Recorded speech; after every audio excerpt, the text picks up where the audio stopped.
현자들은 말하기를 하늘나라에서 복된 사람들은 관념들이라는 도구 없이 피조물들을 인식한다고, 또한 그들은 하나님 안에 있는 피조물들의 원형을 통해 피조물들을 인식한다고 합니다.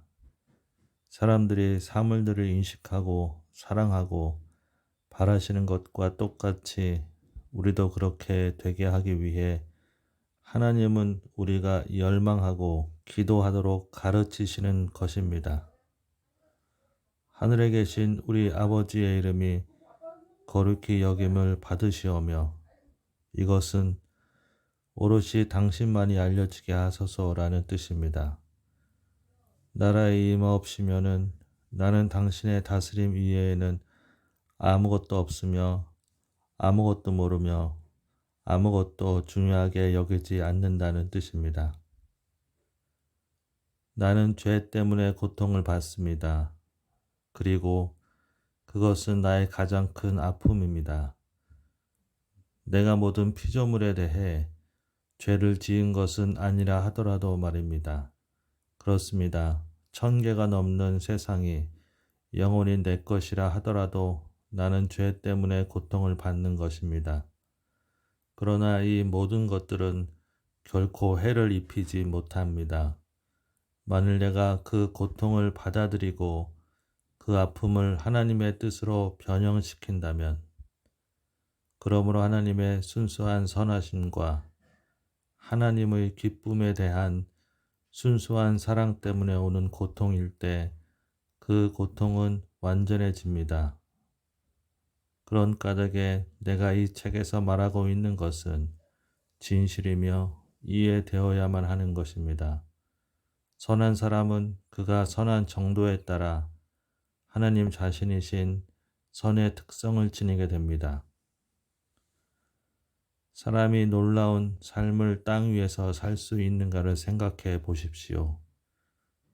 하늘에 계신 하나님과 같은 삶을, 만일 이제까지 말하고 있었던 은총과 선을 내가 소유한다면, 또한 하나님의 뜻이기 때문에 내가 그렇지 않다면, 즉 그것 없이 살아간다면 나는 어떤 상황 속에서도 침착해지고 평안과 행복을 누릴 수 있을 것입니다. 이때 만일 하나님께서 내가 그것 없이 지내는 것을 허락하신다면 나는 그런 상황을 그분의 이름으로 기쁘게 받아들일 것입니다. 만일 그분이 그것을 허락하시지 않는다면 마찬가지 정신으로 나는 그것 없이 살아갈 것입니다. 왜냐하면 그때 그것은 분명히 그분의 뜻이 아니기 때문입니다. 따라서 나는 허락과 거절을 모두 받아들이는 것입니다. 하나님은 진실을 말씀하시며 그것을 행동으로 옮기심으로써 진리를 찬양하신다는 것을 기억하십시오. 정말이지 만일 그분께서 당신의 말씀을 지키지 못하신다면 그분은 신성에도 실패하시는 것이며 말씀을 진리로 소유하고 있는 하나님이 되시지도 못할 것입니다. 그분께서는 우리의 슬픔이 기쁨으로 변할 것이라고 약속하셨습니다.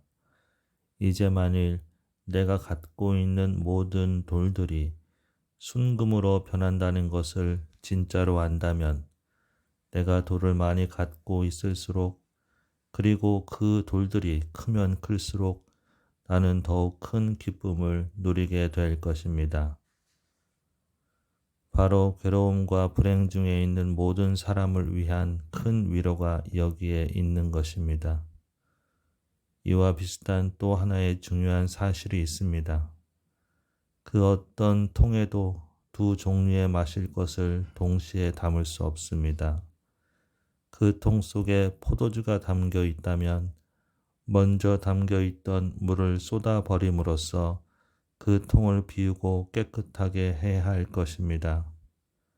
만일 그대가 하나님의 기쁨을 소유하려면 그대는 그대의 모든 피조물을 먼저 쏟아 버리거나 밖에 내던져야 할 것입니다. 이 점에 관한 성 아우구스티노는 이렇게 말합니다. 쏟아 버려라. 그대가 채워지기 위해서. 이것을 사랑하지 않는 법을 배워라. 저것을 그대가 사랑하기 위해서. 거기서 돌아서라. 그대가 저리로 돌아서기 위해서. 쉽게 말해서 수용하고 받아들이기 위해서 그대는 먼저 비워야 한다는 것을 그는 말하고 있었던 것입니다. 현자들은 우리들에게 만일 눈이 자신의 색깔을 갖고 있다면 자기 자신의 색깔도 다른 어떤 색깔도 구별하지 못할 것이나 색으로부터 자유로워지면 눈은 모든 색깔을 구별하게 될 것이라고 말합니다. 벽은 채색됩니다. 그러므로 벽은 자신의 색깔도 다른 색깔도 구별하지 못하며 황금색이든 검은색이든 색채에 대해서는 무감각하기 때문에 색채가 주는 기쁨을 누리지 못합니다. 그렇지만 눈을 색깔을 갖고 있지 않으며 그렇기 때문에 즐거움과 기쁨을 갖고 그것을 정말로 식별하면서 그것을 진정으로 소유하게 되는 것입니다. 그렇지만 눈은 색깔을 갖고 있지 않으며 그렇기 때문에 즐거움과 기쁨을 갖고 그것을 정밀하게 식별하면서 그것을 진정으로 소유하게 되는 것입니다. 그러므로 영혼의 가능성이 자유로워지고 순수해지면 질수록 그들의 범위는 더욱 넓어지며 그들은 지각작용에 있어서 더욱 정확해질 것입니다. 그들이 관심을 갖고 있는 대상들과 일치되면 될수록 그들에게는 더욱 더 큰 기쁨이 있게 됩니다.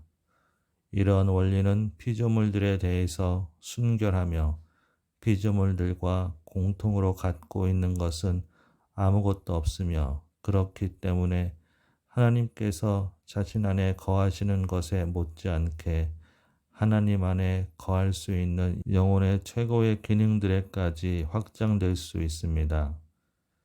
현자들은 그 어떤 환희도 하나님과의 이러한 일치와 하나님의 본성의 침투에 비견될 수 없다는 사실에 동의합니다.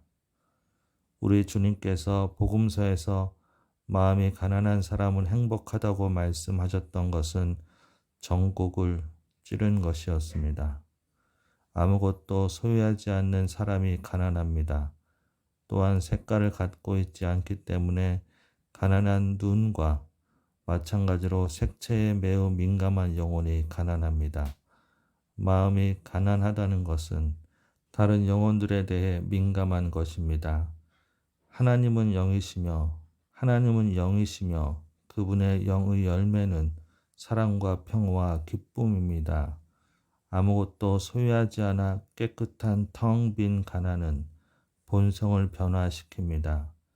순수한 것만이 물을 위로 흐르게 할 수 있으며 지금은 내가 말하지 않는 다른 기적들을 일으키는 것입니다. 그러므로 만일 그대가 하나님 안에서 완전한 위로와 기쁨을 발견한다면 그대는 피조물들에 대해 순결하며 피조물들이 주는 위로에서 벗어나 있다고 생각하면 됩니다. 그대가 피조물들 안에서 위로를 발견하는 한 진정으로 위로를 찾을 수 없다는 것은 틀림없는 사실입니다. 참된 위로는 하나님 이외에는 아무것도 그대를 위로하지 못할 때, 그래서 그분이 진정한 위안이 되고 그대가 그분 안에서 그분과 더불어 기쁨을 찾을 때 얻어지는 것입니다. 하나님인 것이 그대에게 위로를 주지 못한다면 그대는 여기에 있는 것도 저기에 있는 것도 즉 세상에 있는 것도 하늘에 있는 것도 위로를 받지 못합니다. 그러나 피조물들이 더 이상 그대를 전혀 위로하지도 마음에 들지도 않을 때 여기와 저기는 모두 그대의 것이 됩니다.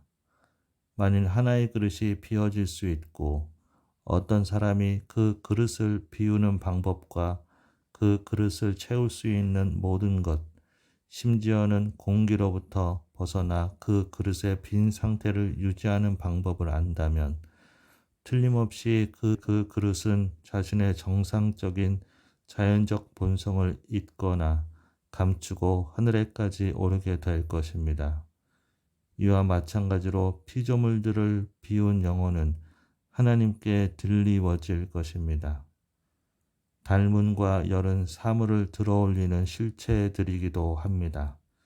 우리는 닮음을 신성 안에 있는 성자에 그리고 열과 사랑을 성령에 관계된 것으로 여깁니다. 사물들 가운데 있는 닮음. 그러나 무엇보다도 신적 본성 안에 있는 닮음은 하나님에서 태어나며 하나 안에서 하나로부터 빚어진 이러한 닮음은 타오르는 꽃인 사랑의 시작입니다. 그러나 그 하나 자체는 시작을 갖지 않는 원천으로서 모든 닮음은 그곳에서 자신의 기원을 보며 자신의 존재와 시작의 사실을 찾습니다. 이와는 대조적으로 사랑의 본성은 둘이 있는 곳에서만 태어납니다. 그러나 사랑의 본성 그 자체는 하나요. 결코 둘이 아님이 판명됩니다. 왜냐하면 사랑은 분리되어서는 존재할 수 없기 때문입니다. 사랑의 본성 속에서 두 기능은 하나이며 거기에는 열정과 흔쾌함과 열망이 있게 되는 것입니다. 솔로몬은 시냇물이 다른 모든 피조물들과 마찬가지로 빠르게 흐르면서 자신의 기원으로 되돌아온다는 것을 관찰하였는데 이것은 이제 방금 내가 말한 것이 진실임을 입증해 줍니다. 영혼은 그 기원 즉 우리의 하늘 아버지이시며 하늘과 땅에서 하나이신 하나이로 데려오기 위한 닮음과 사랑은 불꽃처럼 위로 빠르게 올라갑니다. 그래서 나는 말하는 것입니다. 하나로부터 태어난 닮음은 영혼을 하나님께로 이끈다고. 왜냐하면 하나님은 하나이시며 나아지지 않는 통일성이시며 이것에 대해 우리는 명백한 증거를 갖고 있기 때문입니다. 물리적인 불이 나무를 태워 불꽃을 일으킬 때 나무는 불의 본성을 빨아들이며 하늘 바로 아래에 있는 순수한 불꽃과 비슷하게 됩니다. 불타는 나무는 이 땅에 있는 자신의 부모와 형제 자매를 갑자기 망각하여 그들을 떠나게 되며 하늘 아버지를 찾기 위하여 하늘로 서둘러 올라갑니다. 여기 아래에서 그것의 아버지는 불이며 어머니는 나무이며 형제와 자매들은 다른 불꽃입니다. 그것은 그들을 기다리지 않고 서둘러 올라갑니다. 그것은 하늘에 계신 참된 아버지에 다다릅니다. 진리를 아는 사람은 물리적 불이 불꽃의 참 아버지가 아니라는 것을 압니다. 모든 불의 참되고 진실한 아버지는 위에 계신 것입니다. 그러므로 다른 특징에 주목해야 합니다. 자신의 하늘 아버지에게 도달하기 위해 불꽃이 버리고 망각하는 것은 지상의 아버지와 어머니일 뿐만 아니라 자신의 애정 때문에 자기 자신까지도 부정하고 망각하는 것입니다. 대기의 냉기 속에서 꺼져야 할지라도 말입니다. 이제까지 나는 즉 순결에 대해 말해왔습니다. 그 결과는 이렇습니다. 영혼이 순결하고 가난하면 할수록 그것의 피조물들과의 관계는 줄어들며 하나님이 아닌 것들을 비우면 비울수록 영혼은 그만큼 더 하나님을 받아들이게 되며 그분께 도달하게 되며 그 자신 하나님이 되면서 그분과 하나가 되는 것입니다. 성 바울의 말로 표현하자면 이때 영혼은 얼굴과 얼굴을 마주 보듯이 하나님을 보게 될 것이며 하나님의 관념이나 형상은 더 이상 필요하지 않게 되는 것입니다.